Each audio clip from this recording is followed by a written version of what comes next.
श्रीलंकार कोलंबो ठारे आयोजित इंटरनेशनल योगासन चैंपियनशिप रे भारत पाई रौप्य जितले बसंत नायक। गंजाम ब्लॉक करपड़ा पंचायत आलियाबाद ग्रामर युवक हेउछंती बसंत। तेबे सफलता परे बसंत को ग्रामवासी माने पाछोटी आनी भव्य स्वागत संबर्धना जणाइथिले। ए चैंपियनशिप रे 17टी देशर प्रतियोगी भाग नैथिबा बेले भारतरु प्रतिनिधित्व करुथबा 2 जण प्रतियोगी स्वर्ण एवं रौप्य पदक हासिल करथिले। এই প্রতিযোগিতারে বসন্তଙ୍କୁ নিজ যোগ পরিদর্শନରେ রৌপ্য মিলিଥିବା বেলে যোগ গুরু ভাবে এশিয়া প্যাসিফিক আওয়ার্ড ମଧ୍ୟ ମିଳିଛି। ତେବେ ବସନ୍ତ ଶ୍ରୀଲଙ୍କାରୁ ନିଜ ଜନ୍ମ ମାଟିକୁ ଫେରିବା ପରେ ଛତ୍ରପୁର ଠାରେ ତାଙ୍କୁ ଭବ୍ୟ ସ୍ୱାଗତ ଦିଆଯାଇଥିଲା। କରପଡ଼ା ସରପଞ୍ଚଙ୍କ ସମେତ ସ୍ଥାନୀୟ ଯୁବକମାନେ ପୁଷ୍ପଗୁଚ୍ଛ ଦେଇ ସ୍ୱାଗତ କରିଥିଲେ। ବସନ୍ତ ଜଣେ ମଧ୍ୟମିତ ପରିବାରର ହୋଇଥିବା ବେଳେ ନିଜର ପ୍ରତିଭା ବଳରେ ଆଜି ସେ ବିଶ୍ୱ ଦରବାରରେ ନିଜକୁ ପରିଚିତ କରିପାରିଛନ୍ତି।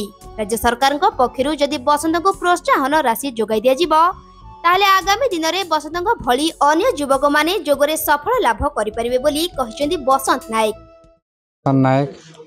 मो आलियाबाद ग्राम करपड़ा पंचायत रु आज छोट सहर ग्राम रु मो वर्तमान पहुंची श्रीलंका सहर रे एवं श्रीलंका रे पहुंची मो इंटरनेशनल एशिया पैसिफिक गेम खेली और सेठी मो द्वितीय स्थान ग्रहण करी एवं सेठी ग्रहण कला परे मते सेठी एशिया आइकनिक अवार्ड गुरु अवार्ड भी मते मिलता एवं सेठी मो बहुत खुशी थी एवं मो प्रत्येक पूरा आमर ग्रामवासी एवं पूरा ओडिशा कलिंग को टिके मेसेज करने चाहूँगी समस्ते योगा सहित जुड़ंतु एवं जी भी योगा करने को चाहते आउ इंटरनेशनल खेलने को चाहते तो से मोर क्लास सहित भी जुड़ी पारती ताकि आपने मोर ये आशा आउ शुभेच्छा रहा। जय जगन्नाथ। पटनायक आज आम गाँ तरफ जो बसंत नायक जाकरी इंटरनेशनल फिटनेस योगा फिटनेस रे जो रौप्य पदक आनी आमर गाँ भी आज गर्वित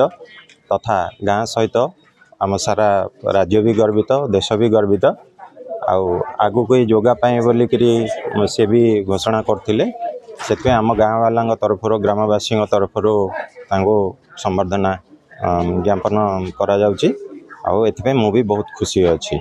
शिव कुमार नायक मुझे मझिया भी बहुत खुशी अनुभव बहुत खुशी अनुभव करुँची बहुत भल लगुच सेकेंड प्राइज आसी बहुत बढ़िया लगुच बहुत भल लगुच। ग्रामवासी मैंने आपनकर भाई को डाकी परिवार को डाकी सम्मानित कर बहुत भल लगुच ग्रामवासी तरफ जो कर बहुत भल लगुच यहाँ मुझे चाहूँगी समस्ते जुड़ंतु सबकि भल ये करूँ मुझे चाहूँगी इंटरनेशनल तरफ गवर्नमेंट तरफ टे आमको सहयोग होता बेले आम आगू टे बढ़ी था गवर्नमेंट तरफ आमको किसी करता योगा सेंटर गोटे करता आम इंटरनेशनल लेवल सेकेंड प्लेस आसिले योगा सेंटर करता आम बहुत भल लगी था बहुत खुशी अनुभव करता कि बहुत खुशी अच्छी गवर्नमेंट तरफ यहाँ मुझे। छत्रपुर मिथुन बारिंग रिपोर्ट रियो न्यूज। जदि आपंक आम भिडी भल लगा तेब आम चैनल को लाइक शेयर और सब्सक्राइब करने को जमा भी भूलु नहीं।